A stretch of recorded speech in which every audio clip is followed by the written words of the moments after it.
Alrighty, what's going on, everybody? Welcome back to another Library of Awakening reading. I know it's been a couple of maybe months, honestly, since we've done a long reading, like a longer reading, picking apart a chapter in a book and diving through it. Had a couple of things going on, and I went on a vacation that I just briefly got back from. So we'll continue to do these reads. We got a lot of good books for you all to go over the next couple of months.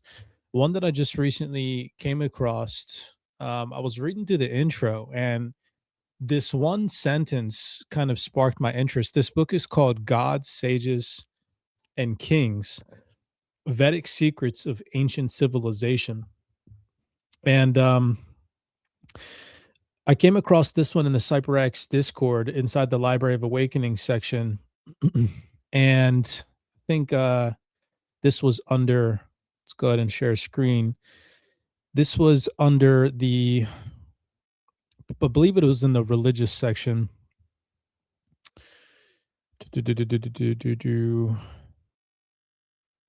Ancient wisdom, symbolism, and esotericism is the section that I found it in. And the sentence that caught my attention, I don't know how much of it we're going to be able to get through today. I want to at least try to dive through the intro. Let me come down to it. When I was reading the introduction, this sentence right here, it says Vedic literature has thus provided us with more original ancient teachings than what we have from all of the rest of the world put together. So, Vedic teachings should be studied. If they're older than biblical texts, if they're older than ancient texts from China, if they're older than certain Greek texts, so on and so forth, right? So, that just it caught my interest. So I wanted to read the intro to this book because I think I'm going to add it to my arsenal of books to thoroughly dive through. So this is God, Sages, and Kings. And author of this book is David Frawley. Remember, I'm not here to say that any of the information in these books by these authors is factual, correct, or whatever the case may be. And I don't try to give my own opinions on the books that we read here at Library of Awakening. I just read books, right? And I recommend them. And if you want to read thoroughly through it yourself, so be it. If not, you don't like it, you don't find the information valuable, then wait for another book, right? I'm not here to give my personal opinion on any of these books. I'm just here to read and expand my mind and my awareness of what exists out there. So let's go thoroughly through this introduction. This was a really great read. Like I said, I don't know how much of this I'm going to be able to get through today, but we'll try to get through as much as possible. All cultures look back to their predecessors and like to see in them the origins of civilization. And again, I apologize if I stutter or step on some words or mispronunciate something.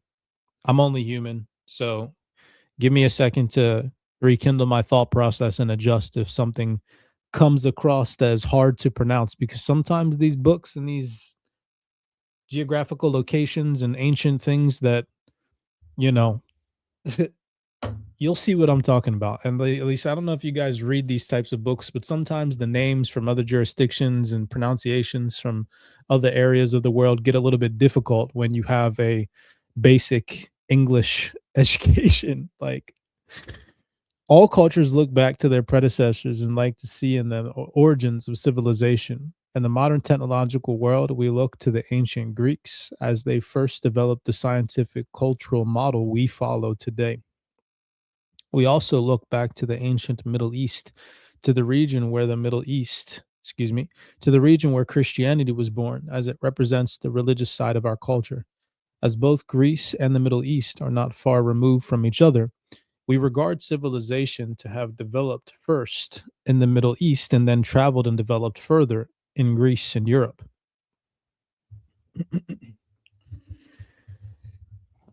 We ignore or limit the role of the great Asiatic civilizations of India and China, making them mere footnotes to what we see as the main progress of civilization through the Western world. Yet we should note that India and China have also had their interpretations of world history, which prevailed in their regions of the world for thousands of years. In their views of history, our culture has not appeared very prominent either. Until the advent of technology, Europe was just a footnote in culture to the larger and more enduring civilizations of Asia.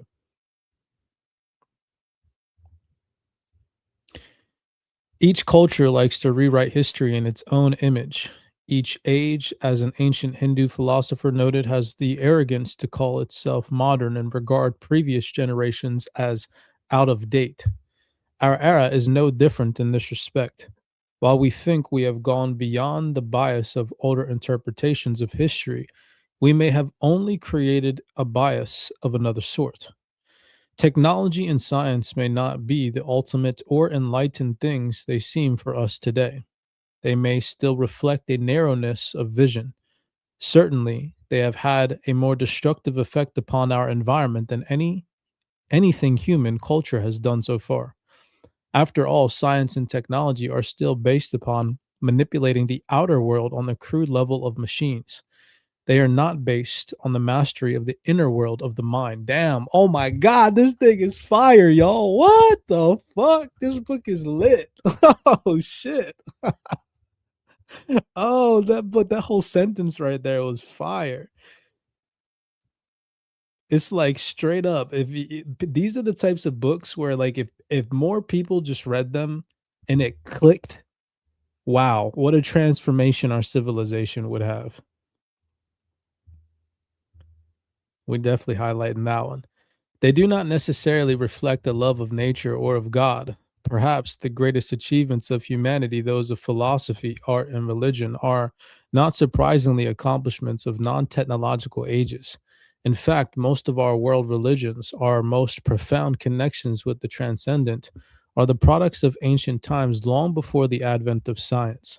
For the teachings that address the ultimate issues of life and death, we still go back to our oldest books. This is not to say that technology has no benefit or that it cannot be made into something wholly beneficial. The point is that the mindset technology creates may be no more appropriate for understanding the ancient world and human origins than it is for understanding religion. Religion, after all, was the main project of ancient man and remains so for much of the world today.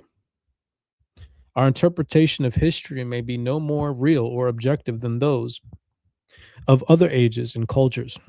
We are simply still trapped in our own modern mindset and unable to see the limitations it puts upon us.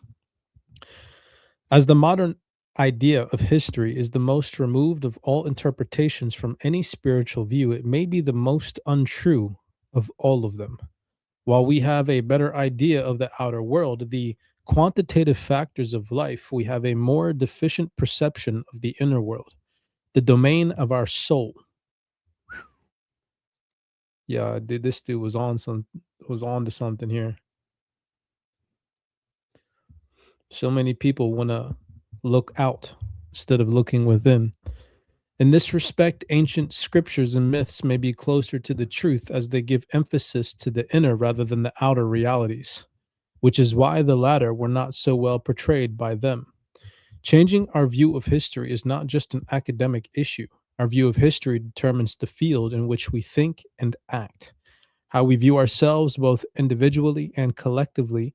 To change ourselves and bring a greater consciousness into the world, we must first change our idea of what the world is and how it was developed. Even a number of liberal or New Age thinkers, when it comes to their view of history, accept the standard chronology invented by modern materialistic historians and archaeologists, whose views on life they would otherwise question or reject. This has caused some good thinkers today to make major mistakes in their interpretations of humanity, even their history, which has caused them to didn't hold on, where did I go? This has made many thinkers of Asia have accepted this modern, materialistic, generally Western interpretation of their history, which has caused them denigrate their own usual, more spiritual heritage. Such people, in trying to be rational, scientific, or modern, have reduced their own cultural background to fit into the narrow mold of the materialistic mind. I don't think I pronounced that word right. To gain a more spiritual idea as to the origins of civilization, we must examine the ancient teachings and historical records of India. India has maintained the greatest continuity of civilization since ancient times. Drops the mic, right? In some respects, it is a living relic of our ancient past. Indeed, much of the form of Hindu culture today, with its temple worship and caste system, appears the same as it was 3,000 years ago. It is very similar to what we find in ancient Egypt and Babylonia of that era. Ancient India has provided us with an extensive literary record, the largest of these in the ancient world. In its Vedic texts, which number many thousands of pages, we have preserved in what appears to be the original language and assent, the teachings of at least 3,000 years ago. We have old commentaries on many of these books as well, some dating from before the time of Buddha. While we have found some of the written records of the ancient Middle East, they are largely fragmentary in multitude, and their interpretation is often a matter of conjecture. Their cultures passed away and the continuity of their traditions was broken.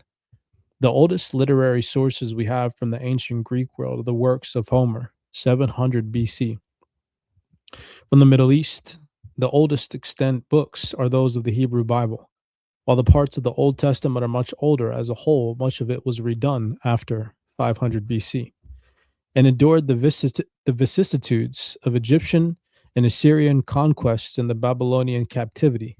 Dang, what a word. Vicissitudes. Vicissitudes. I think I said that right. Did I nail that one? Vicissitudes? What the fuck does that mean? It endured if I'm even saying that correctly. It endured the vicissitudes. This shit sounds fire though. Like it kind of rolls off the tongue a little bit. It endured. All right, let me stop tripping over this one vocab word. And endured the vicissitudes of the Egyptian and Assyrian conquests and the Babylonian captivity. The Gathas of Zoroaster are also old, dating from before the founding of the ancient Persian Empire in 525 BC, but they are later than the Vedic. They are also fragmentary since their greater portions were destroyed by the Greek and Muslim conquests of Persia. From China, the oldest book is the I Ching or One Jing. The only its core portions date to 1000 BC or earlier, while the Egyptian Book of the Dead is much older than these, to 3000 BC. No living tradition or record of its interpretation has survived for us. Vedic literature thus provides us with more original and ancient teachings than what we have from all of the rest of the world put together. This is not to say that the rest of the world did not have such books. Even many Vedic teachings are known to have been lost. However, the Vedas preserve more unaltered teachings from any early ancient era than we can find elsewhere in the world. So, in a nutshell, that's why it's important to study these texts. Regardless if you believe in them or not, it's our ancient history. It's pretty cool. Unlocks some different perspectives, some things that you've never heard before.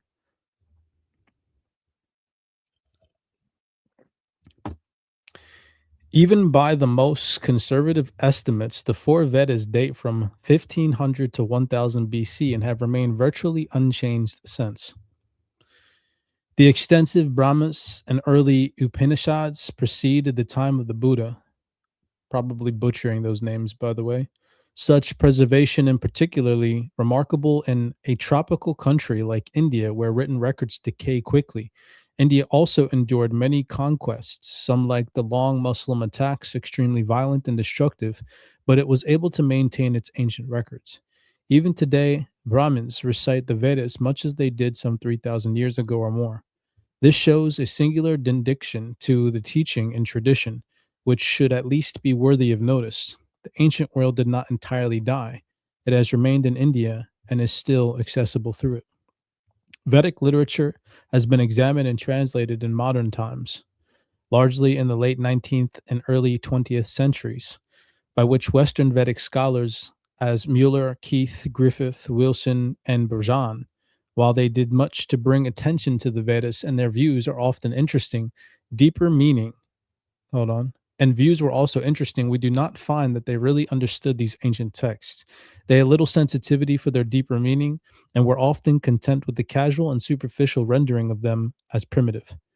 Difficulties in understanding the Vedas were not seen as a basis for questioning their inadequate methods of interpretation, but rather as proof of the confused nature of the Vedic mind.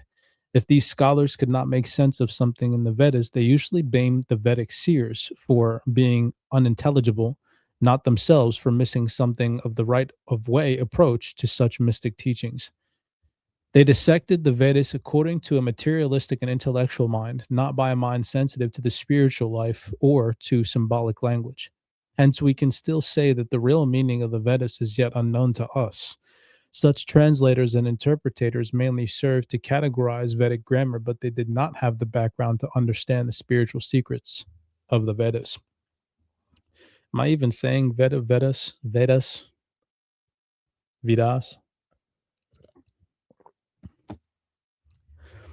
I'm trying.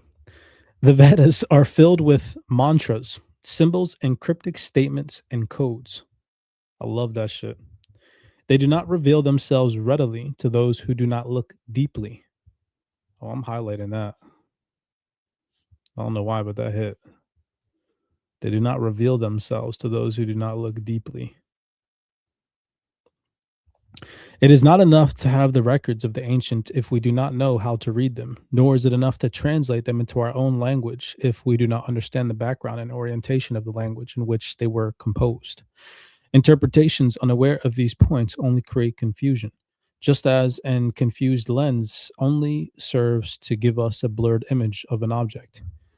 So far, we have interpreted the culture and history of India according to our own social, intellectual, and religious preconceptions, and have thereby created a distortion of it. By distorting it, we have distorted our own history and that of the world as a whole, which is all interrelated. In fact, a treatment of the ancient spiritual teachings of India is just the most evident way in which we have misinterpreted the ancient world and its spiritual background. We interpret ancient scriptures and mystical texts by modern social and psychological ideas and quite naturally find them to be chaotic or primitive. By the spiritual standards of the ancients, our modern intellectual and materialistic culture may be found lacking as well. Such cultural, damn, hold on, I gotta highlight that because could you imagine? Could you imagine? Like, think about that shit for just 2 seconds. Could you imagine standing in a room with the people that built the motherfucking pyramids, y'all? They would laugh. They would fucking laugh at our they would literally laugh. They would laugh. Why? Because we can't even to this day, without some massive financial burden and hundreds of thousands of hours of manual labor, rebuild the pyramids to this day. How the fuck did they do that shit thousands of years ago? Right? Could you imagine standing in a room full of the men or women or beings, whatever it is that you believe in, that built the pyramids, that align with astronomical alignments in the planets and true north, that have the same exact measurements of the sun and the distance to the sun, to the earth, to the moon, and the circumference of the earth built into the architecture of the freaking pyramids themselves? Could you imagine standing in a room full of those people? That's what this is talking about. We think that we're so advanced and so technologically inclined because of what we have in our modern world today. But in reality, going back thousands of years ago, to some extent, there was an ancient civilization that existed that would literally laugh at our modern tech. Because we don't have modern tech to this day that can replicate some of the shit that these ancient cultures did. Like what? Yo, oh, that's so wild to think about. While we cannot uncover all aspects of Vedic culture in a single book, we can at least open up a different way of looking at it and at ancient humanity. I think this direction of approach, which takes seriously the spiritual orientation of the ancients, is much closer to the truth than those which ignore or I gotta look up how to say this word denigrate. Why am I having denigrate? Why am I having such a hard word or a hard time saying that word? Denigrate it. Maybe that sounds kind of right. If we look at these teachings with an openness to the spiritual life, we find the ancient teachings to be radically different than how they are portrayed by the by the modern mind and then so-called authoritative views of them. We find that there was much more to these ancient cultures than is even yet suspected in academic circles today. For those of us who value the spiritual life, we cannot simply accept the modern materialistic idea of man as defined by Western history. We cannot believe that human culture originated in a mechanical way through the development of tools and equipment. Yet we also cannot simply accept the common Western religious view that the world was created by the will of some personal God either. We are inclined to see the role of conscious seers, sages, and mediators as our true guides and leaders. We see their role in ancient culture, which developed on a strong religious and spiritual foundation all over the world. Only part I don't like about that is that 100% steps on people's personal beliefs. Sometimes getting somebody out of a personal belief that they have had for years is one of the hardest things that you ever try to do. So, good luck with that. The main source of our inquiry is the Rig Veda, the most ancient of the books of India or of any Indo European language. The Rig Veda may be, if this interpretation is correct, the most ancient book in the world. By most accounts, even those of modern scholars, it is the longest and best preserved of any book that we have from before 1000 BC. I believe it may provide us with the key to both ancient Indian and world culture.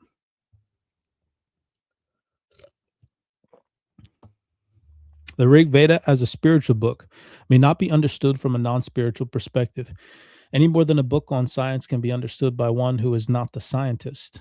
But would we think of a book on science by one who is not a scientist, who has never done any experiments, and does not know mathematics? Interpretations of spiritual texts by those who are not of a spiritual bent of mind, who do not practice meditation and do not understand the meaning of mantra and symbols, may be equally questionable. Oh, I fucking like that. That's like straight up so facts. Why would you learn how to play basketball from somebody that don't play basketball, y'all? You wouldn't do it, right? You wouldn't go pay for somebody to give you basketball lessons. They ain't never played basketball in their life. So why the heck on earth would you read information from somebody from a spiritual perspective? They didn't a spiritual master. You just wouldn't do it. Some make believe bullshit at that point, right? Interpretations of spiritual texts by those who are not of a spiritual bent of mind, who do not practice meditation and do not understand the meaning of mantra and symbols, may be equally questionable. Hence, it is not surprising that interpretations within such an inappropriate background could not even understand the outer aspects of the Vedic teachings. The ancient language is symbolic and imagistic.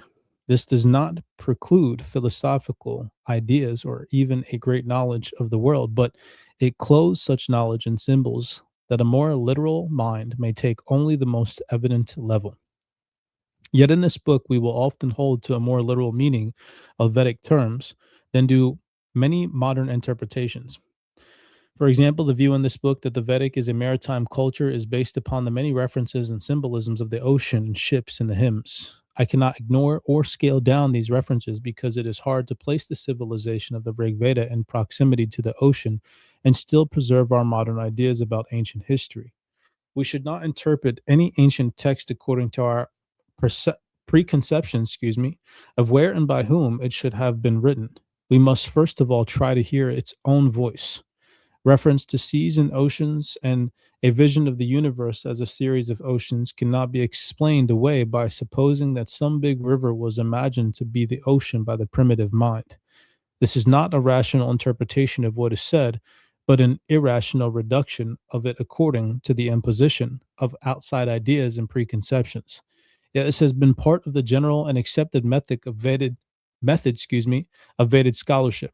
Most of what has been done on the Vedas so far remains largely the unquestioned work of the 19th century Western scholars, who were often trapped in the cultural and sometimes imperialistic bias of their times.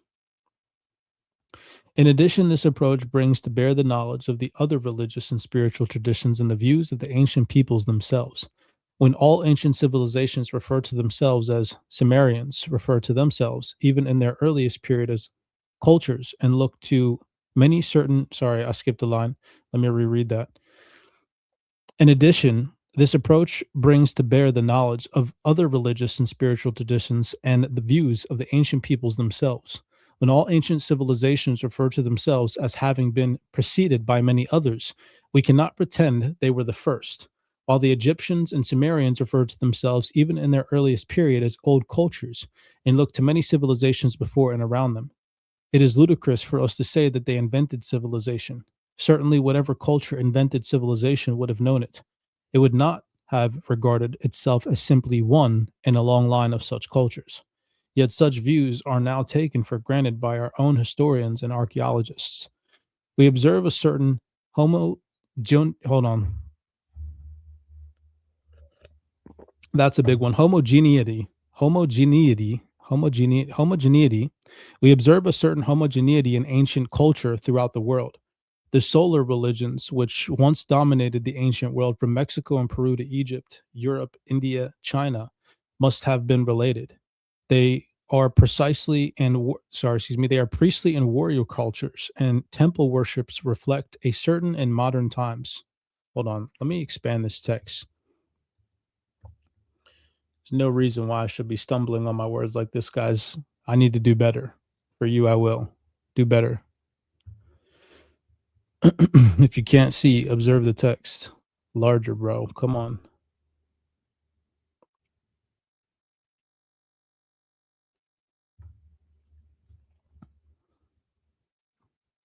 Let's do that.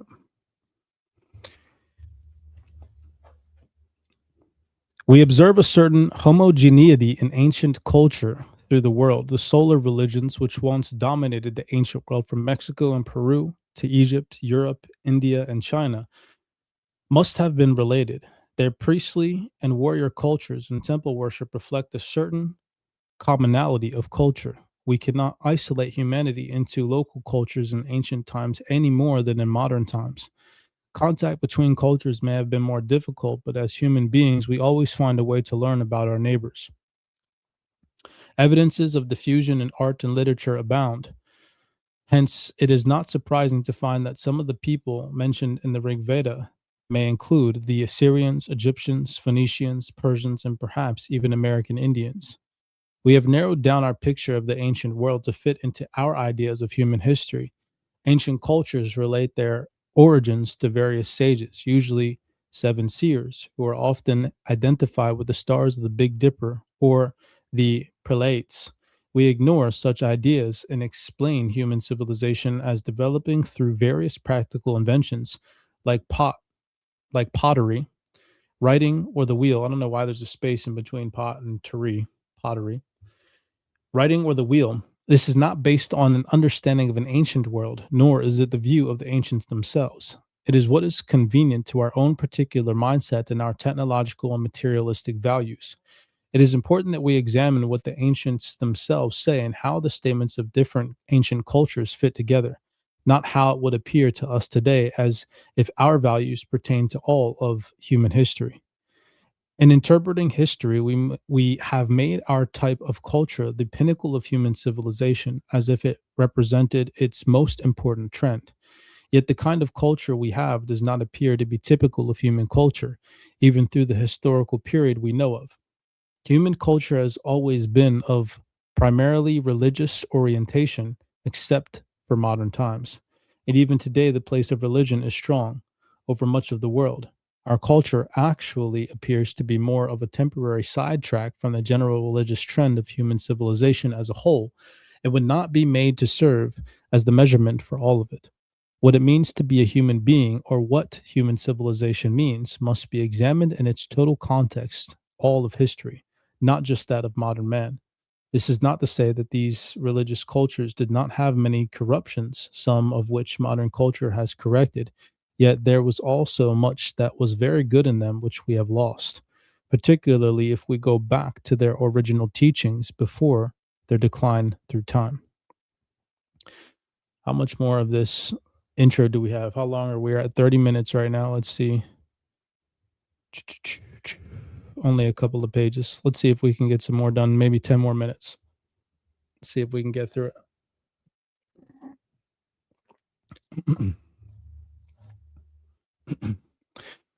Our historians have hold on, that's another big one.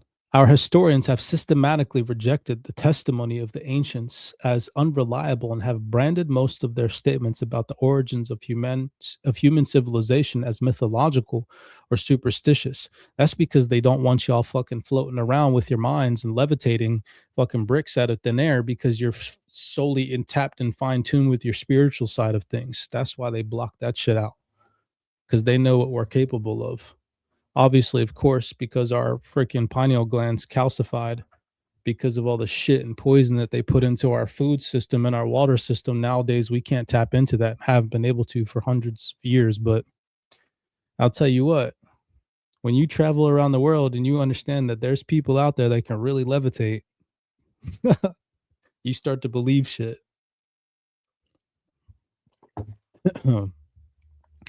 Our historians have systematically rejected the testimony of the ancients as unreliable and have branded most of their statements about the origins of human civilization as mythological or superstitious and without much historical basis. We have even dismissed their ideas about themselves and have imposed upon them our own interpretation of who they are. While we have learned to accept such places as Troy as real and not just legendary, we have dismissed most of the literature of the other ancient cultures as not referring to anything actual or substantial.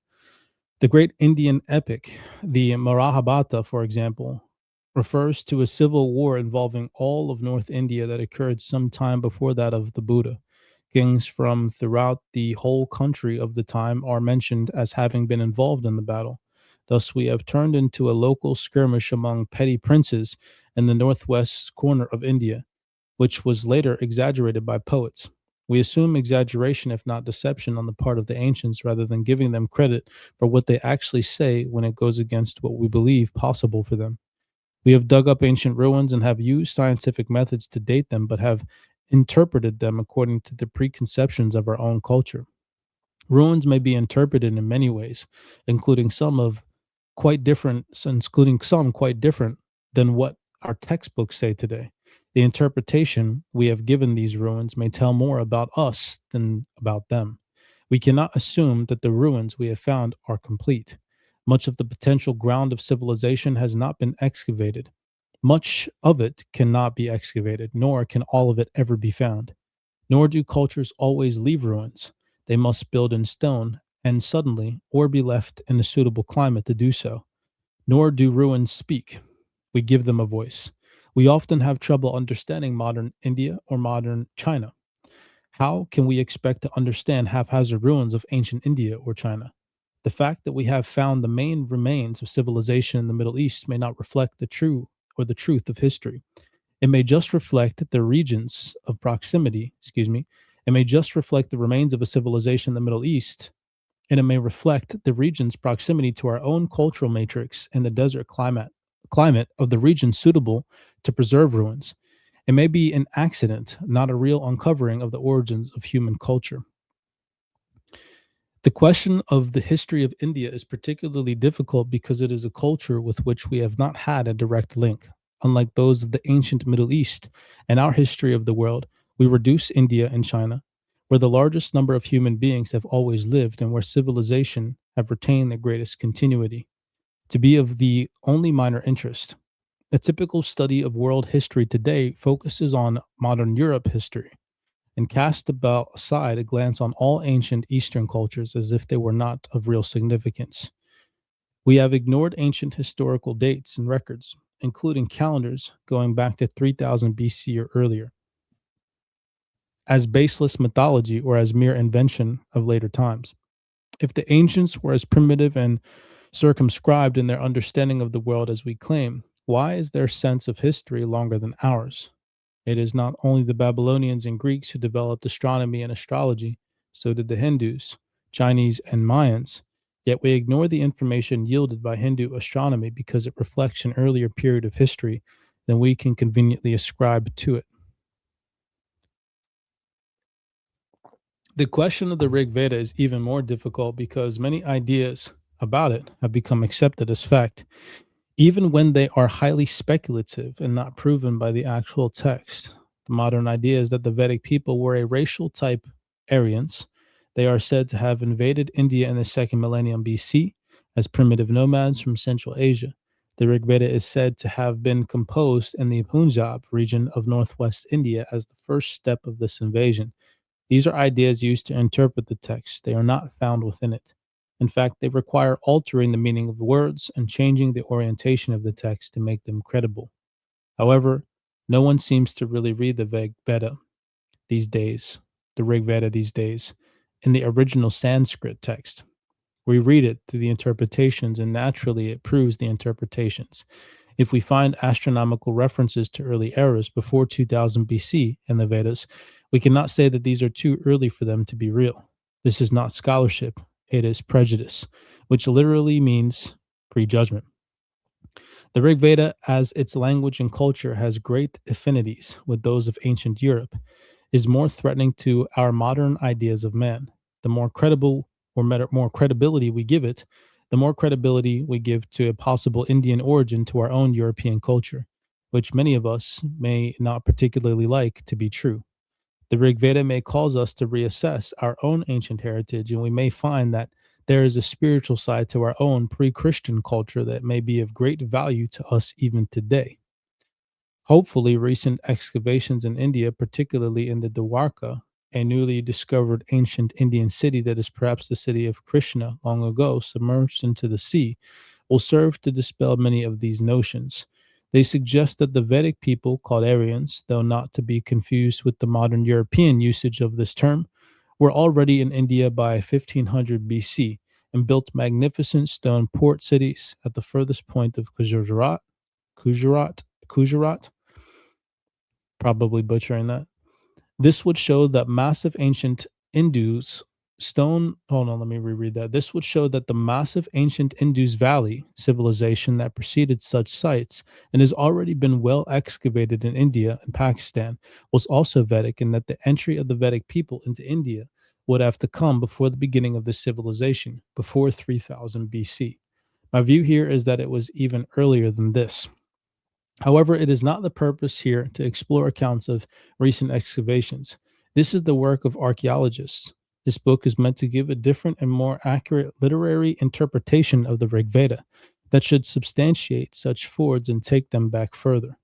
While we can use both literary and archaeological accounts to supplement each other, we should not make one hostage to the other. We cannot say that since archaeological evidence does not substantiate the Vedic people were near the ocean, their common words for the ocean must therefore refer to something else. We may not be able to fit a literary record into an archaeological mold, but that should not be the basis for interpreting it. Otherwise, it would only substantiate whatever may be our latest archaeological idea. The Vedas also use an astronomical calendar of the same time period, 2000 BC and earlier. Archaeological evidence is not enough if our interpretation of it is incorrect. Nor can we find archaeological evidence to support a literary text that we have wrongly interpreted in approaching the Vedas. A literary misinterpretation has given rise to an archaeological misinterpretation.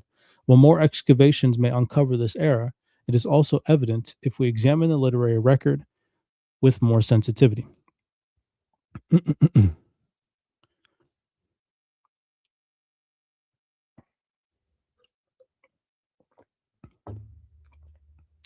The gods and myths of the Rig Veda have been interpreted primarily in a naturalistic way. Both older narrative scholars like Sayan 1400 AD and Yaska 600 BC and modern Western scholars have followed this approach, though the older commentators also admit deeper meanings and spiritual interpretations. European scholars read the Veda as primitive poetry of nomadic Aryans as they invaded India around 1500 BC, overthrowing a previous high civilization that they little understood. Older Hindu scholars saw development from a ritualistic religion in the Vedas to the meditative philosophy of the Upanishads. Upanishads. I think I got that. They did not see a barbaric invasion, but an organic growth within the same culture. Only a few rare thinkers have ascribed a deeper meaning to the ancient Vedic hymns themselves.